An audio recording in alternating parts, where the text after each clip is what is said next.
when 10 to 19 electrons are removed from a neutral metal plate।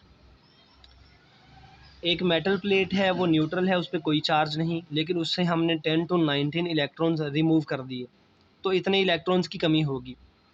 The electric charge on it is, तो metal के ऊपर फिर कितना electric charge रह जाएगा। हम जानते हैं कि अगर एक मेटल प्लेट न्यूट्रल है तो इसका मतलब है कि उसके ऊपर प्रोटॉन्स और इलेक्ट्रॉन्स की तादाद बराबर है। अगर हम उससे इलेक्ट्रॉन्स रिमूव करते हैं तो जितने इलेक्ट्रॉन्स रिमूव करेंगे उतने इलेक्ट्रॉन्स के बराबर उस मेटल प्लेट पे पॉजिटिव चार्ज होगा। एक इलेक्ट्रॉन रिमूव करेंगे तो एक इलेक्ट्रॉन के बराबर चार्ज होगा, दो इलेक्ट्रॉन रिमूव करेंगे दो इलेक्ट्रॉन्स के बराबर चार्ज होगा।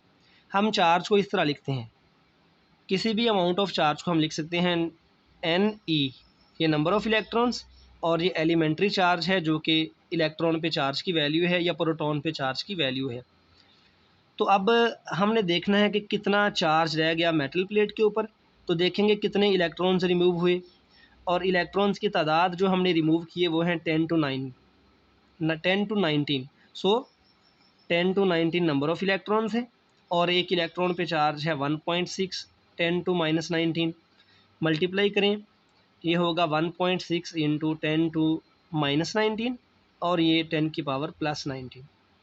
तो -19 +19 को ऐड करें तो ये बनेगा 1.6, 10 की पावर -19 +19 0, 10 की पावर 0 का मतलब 1 है, तो चार्ज आ जाएगा 1.6 कूलम्स।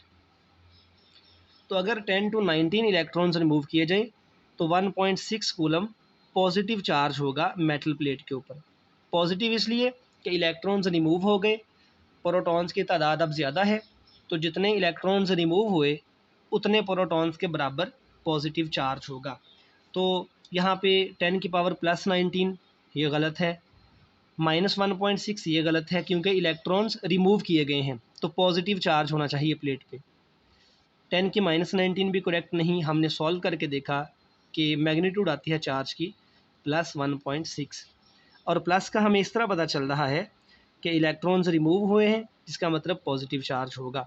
सो ये 1.6 कूलम चार्ज होगा मेटल प्लेट पे जब हमने 10 to 19 इलेक्ट्रॉन्स रिमूव किए हैं।